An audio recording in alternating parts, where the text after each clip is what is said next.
and fit approximately just like this. Unfortunately, my welder has become, well, it's not that airtight anymore. As you might think, that's not a good thing.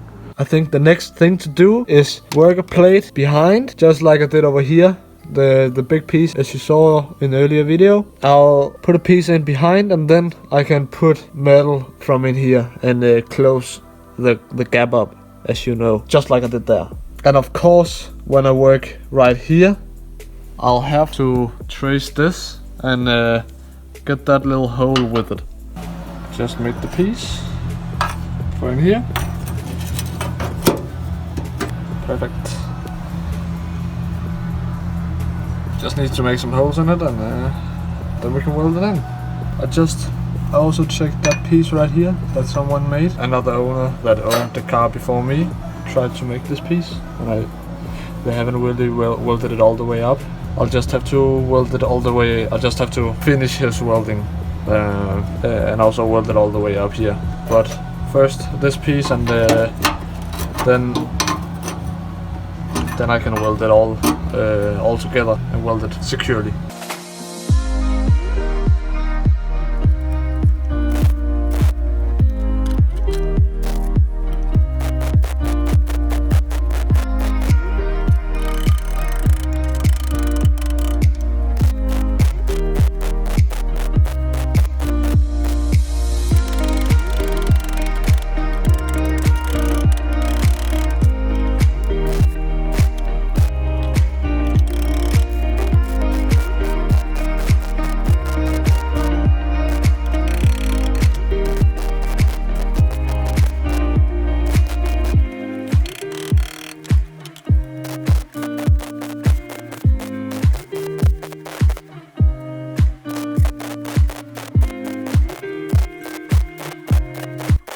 It is finished, and that looks pretty good.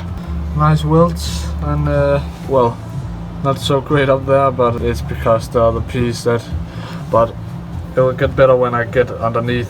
As you might have noticed, I couldn't use some of the holes I made for the spot welding, but there'll be no problem, since I will go in to the rear weld here and weld pieces in behind, so it won't be a problem with the holes, and that'll get closed up. So, but I think it's nice, and now I just need to grind it down.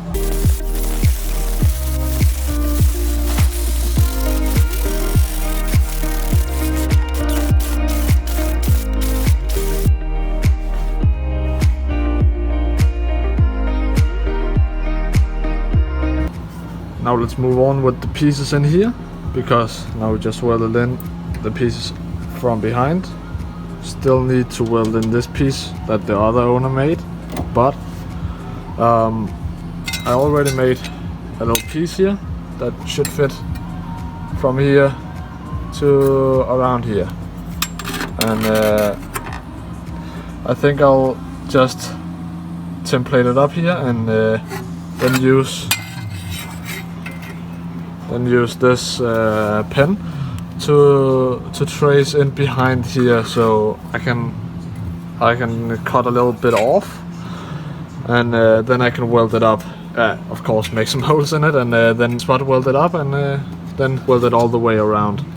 And I'll do that for I don't know how many pieces it will be, but at least 1, 2, 3, maybe 4 pieces in here, or more. And of course the second piece right here will be with the template of this, so we'll get that little hole there. But yeah, let's get right into it and do the work.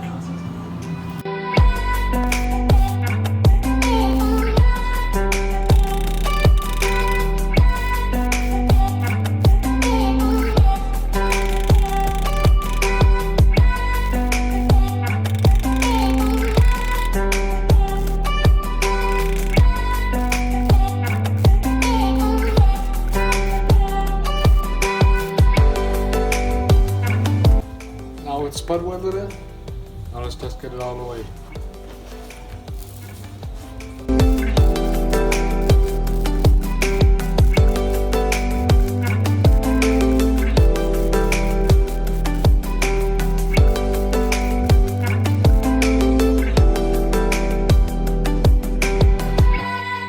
Okay, here it is all welded up, and I didn't weld this side, of course, because I'll keep on welding this way, make new pieces. So I'll just grind down this spot right here, and then I'll make the new piece, and I'll keep on doing that until I got it all filled up in here, and then I will grind it all down at the same time. It's just more efficient for the whole process. So just so you know that's what I'll do. So I'll grind this down and then keep on making the new pieces.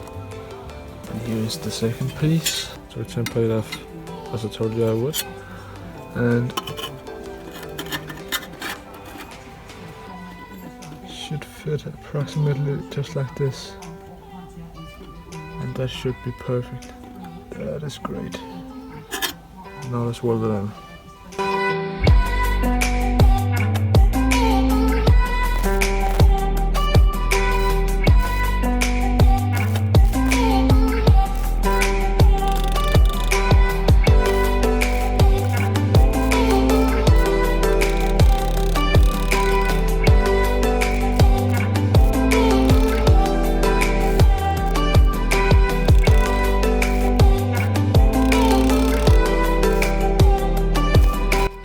Now it's spot welded in.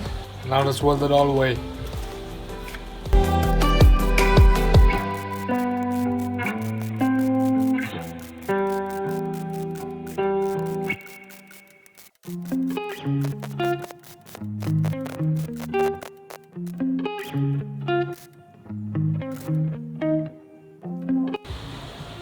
And here it is.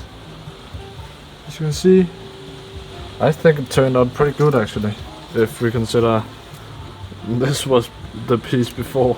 So that's such an upgrade. I'm pretty happy how the piece turned out, even though it was more technical cut than I am used to, and have to do a little bit more work, but it's no problem. I can see I'll still have to cut a little bit of the lip and just make it fit all the way, and I'll probably I'll do that when I have to grind everything down anyways. Now let's move on to the next piece.